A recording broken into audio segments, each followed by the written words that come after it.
Kaymak is a rich, clotted cream made from milk, known for its silky texture and decadent flavor. It's a traditional dairy product that has been enjoyed for centuries. Originating in the Central Asian steppes, it spread to the Balkans, Turkey, Iran, and the Arab world.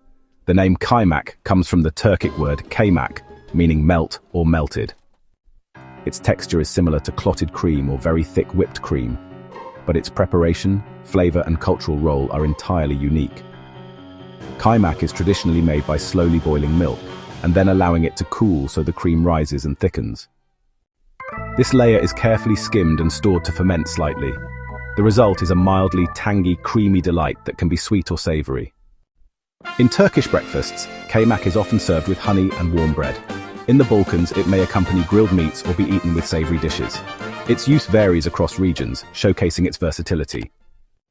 Serbian and Montenegrin Kaymak, sometimes spelled Kajmak, is often aged slightly to develop a stronger, saltier flavor. This type is more robust and often used as a spread or condiment. It's commonly paired with grilled sausages like kevapi. In Afghanistan and Iran, Kaymak is considered a luxurious breakfast item. It's commonly served with naan, dates, or jam. The silky layer adds richness and balance to meals. So there are actually two main types of Kaymak, fresh and aged. Fresh Kaymak is, well, mild, milky, and sweet. On the other hand, aged Kaymak develops a deeper flavor. It's often salty and just a bit fermented. Making authentic Kaymak is, honestly, a pretty time-consuming process. Traditionally, it uses water buffalo, cow or sheep milk, and each of these produces a slightly different flavor and texture. The milk has to be fresh and, really high in fat content. In rural areas, Kaymak is still made by hand over open fires. It's a slow food tradition that truly honors patience, skill, and those family recipes that get passed down through generations. The handmade method is, without a doubt, considered the gold standard. Kaymak is not just a food, it's a cultural experience. It appears at weddings, feasts, and religious celebrations.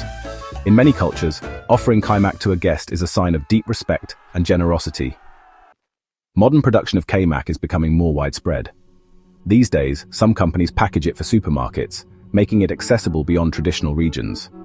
However, many connoisseurs believe nothing compares to homemade Kaymak. Nutrition-wise, Kaymak is high in fat and calories but also rich in vitamins A, D, and E. It's a calorie-dense food that offers energy and nutrition in small servings, so it's best enjoyed in moderation. In Turkey, Afyon Kaymağı is especially renowned. Made in the Afyon Karahisar region, it's protected by geographical indication and considered the finest in the country. It is traditionally served with Turkish delight or local honey. In the Balkans, Kaymak has been declared an intangible cultural heritage. It is closely tied to mountain farming culture. Shepherds in the Dinaric Alps often make it during the summer grazing season.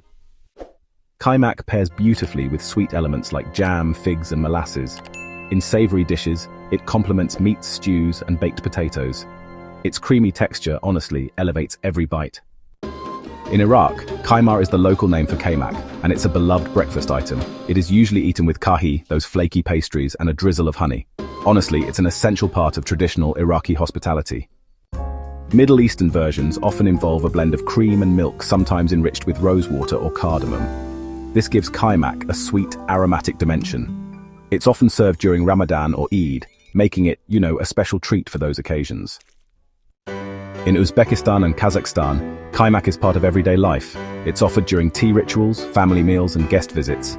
And it often comes alongside bread, sugar, and black tea. Kaymak's cultural symbolism often revolves around warmth, home, and tradition. It's made in village homes and passed among generations. It holds stories of family and heritage.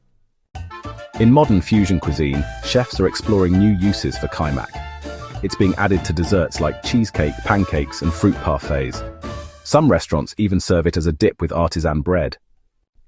The delicate process of Kaymak making is being preserved by culinary schools and cultural organizations. Workshops and festivals promote this ancient craft. Its revival is gaining momentum in the slow food movement. So, social media and travel blogs have really contributed to Kaymak's rising global fame. These days, tourists actually seek out this creamy treat in lively bazaars and countryside inns. And you know, foodies and chefs are just increasingly intrigued by its depth. You can, actually, make a simplified version at home using just heavy cream and a bit of patience. Though it's not identical to traditional kaymak, it still gives you a taste of its richness. The key, really, is low heat and a long cooling process. Whether you enjoy it with honey over rice pudding or in a meat sandwich, kaymak is honestly unforgettable. It's, well, a bridge between past and present, east and west. Honestly, few foods carry as much love and nostalgia in one spoonful. Kaymak tells the story of a people, a land, and a timeless tradition. Through its flavor, it invites you into kitchens and cultures across continents. From the mountains of Montenegro to the plains of Iran, Kaymak remains a creamy symbol of connection.